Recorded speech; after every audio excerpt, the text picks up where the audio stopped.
bags were horror lies. Hello and welcome to Body Bags.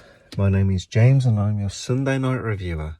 And this evening I'm doing a review from a rather dark car. So that's why I'm using the images just from the movie, just for this review.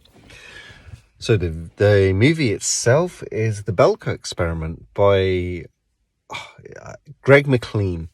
So this is the end of our Splat pack, our theme week. And yeah, this is one that I caught on Blu-ray, maybe not so long after it came out, and I haven't watched it since, and it's one that it's been sat on the shelf for quite a while. So I was like, I'll give it a go. So basically what we have this company. I think it's somewhere based in South America from what I remember. I did watch it a few days ago now, and obviously I've forgotten already. But we have basically a lot of American employees working there, as well as locals. But on this particular day, the locals have been sent home. Now, I think from what our American employees were told, there's some sort of security issue. That's why they're being sent back. But then we get this strange tannoy announcement that basically someone has to die, which they think obviously is kind of a bit of a wind-up, but obviously a few people are starting to get a bit worried. We get this whole safety thing that gets triggered, and basically these shutters go up on the doors, on the windows, and the only way you can get anywhere is by going up on a roof, and there's no way down on the roof. And yeah, they have to basically start picking each other off. The request is for like 1 or 2 to start with, and then the request ups the numbers, and at some point it's like wanting like 30 people. You have a certain amount of time to do it, and obviously everyone's starting to freak out. You've got the boss of the company that's trying to keep everyone calm, but then over time he starts to turn. He has military training. He used to be in the army, and he has these specialist people that he picks like to be with him, kind of sort of thing. And these are mean bastards, and basically they are just fighting to stay alive. Especially this one bit where it's like you have to kill 30 people and there's a certain time limit, and if you don't, they'll start killing them for you. Because what we see to get our first deaths, a few people, basically their heads pop.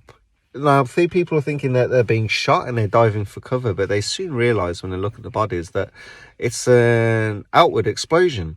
And then they remember that they had these chips implanted, which is kind of strange, but it's like for some security issue with the company. So everyone has these chips in their heads, and they're basically explosives. And that's what our film is. It boils down to people trying to stay alive, and of course a group of people within that people are trying to kill everyone.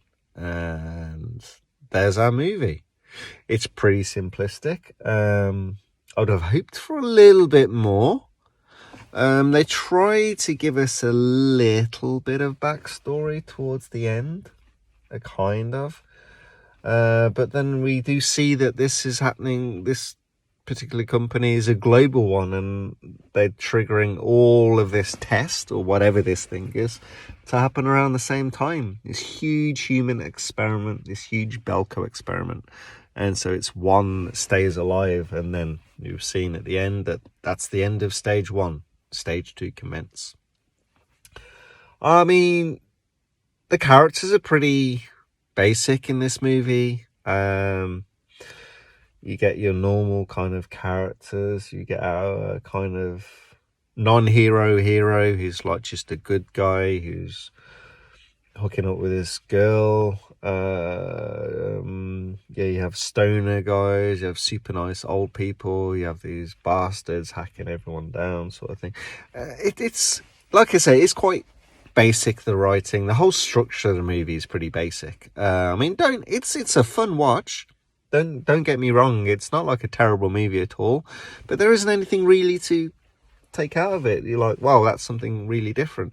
It's kind of one of those movies where you just expect that it's been made before, like to this scale and how it's done, but it hasn't been, and this is what you get. And you're like, yeah, if I was expecting, it's kind of everything you expect. There's no twists in it that you're not expecting. There's no turns or anything like that. It's fairly formulaic, but at the same time, it's a fairly fun watch. It skips along at a 90-minute mark, and it's worth a watch.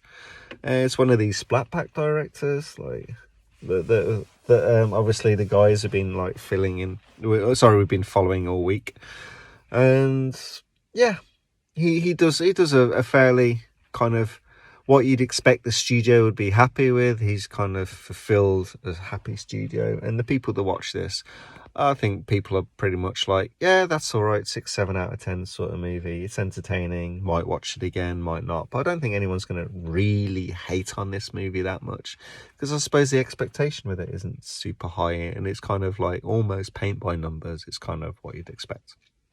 But anyway, that's the end of the review. I hope you guys enjoyed it, and I'll catch you next week. Thank you. Goodbye.